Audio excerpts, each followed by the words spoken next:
Scientists have found that sunlight can bake plastic waste into a soup of tens of thousands of organic molecules. Can you imagine that?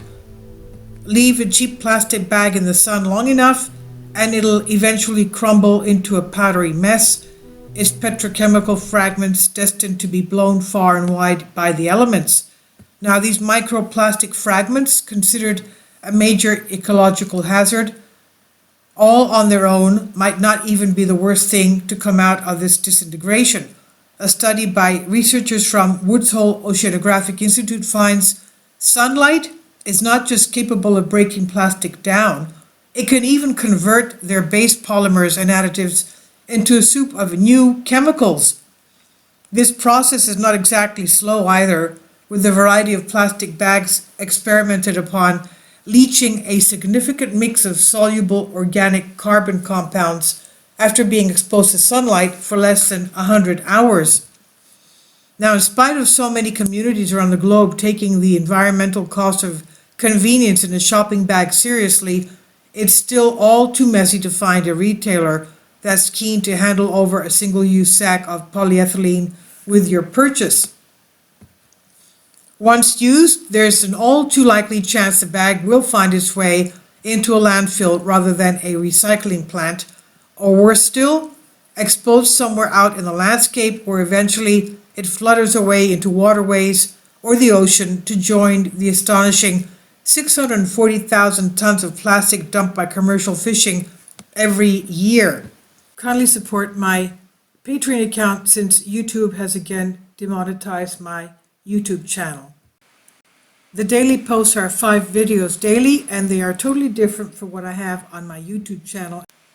Thank you so much for your support and that you find all my content so interesting. You'll find the Patreon account details in the description box below. The ultimate fate of this plastic debris is anybody's guess. The whole bunch ends up in the guts of wildlife, birds and whales, for example. Eventually it breaks down into increasingly tiny microscopic chunks, but many of the details on its distribution and fragmentation remain unclear. Studies over the years hinted at the possibility of more sinister transformations, with research finding that sunlight can chemically transform plastic and additives into new polymers, as well as smaller chemical units that dissolve more easily and are made airborne. Individual discoveries are one thing. What is not known until now is the sheer diversity of chemical products a plastic item can produce as it sits baking in the sunlight. Researchers collected together a sample of consumer polyethylene bags from commercial enterprises such as Target and Walmart's. Researchers also included a used bag from CVS in a municipality with plastic bag ban, an additive-free, low-density film bag made by Goodfellow served as a control. The bags were characterized in terms of organic and metal content and spectral qualities. Researchers placed swatches from the bags into sterilized beakers filled with ionized solution to simulate immersion in seawater.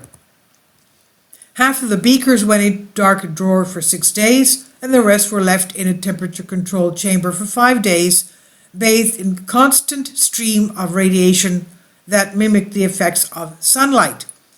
Samples left in the dark were found to have released a tiny amount of dissolved organic compounds into the salty solution. Those left in the light were swimming in new chemicals.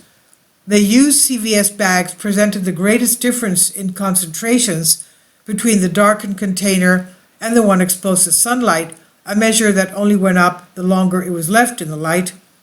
Pulling apart this plastic soup into the list of its constituent molecules revealed tens of thousands of dissolved organic compounds, all produced on a timescale equivalent just weeks to floating about in the ocean under the glare of the sun. The entire process is at least 10 times more complex than chemists previously understood, leaving plenty of room for toxic materials we never even considered to be an issue.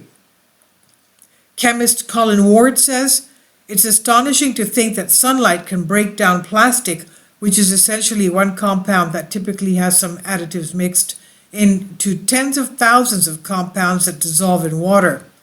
He says we need to be thinking not only about the fate and impacts of the initial plastic that gets leaked into the environment, but also about the transformation of those materials.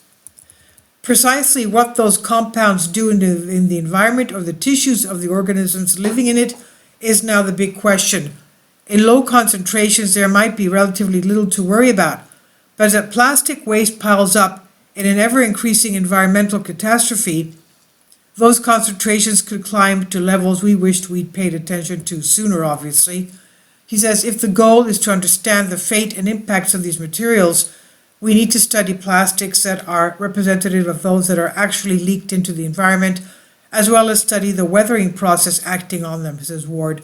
This was published in Environmental Science and Technology, and it's on Science Alert by Mike McRae. Please leave your comments, and thank you for your support.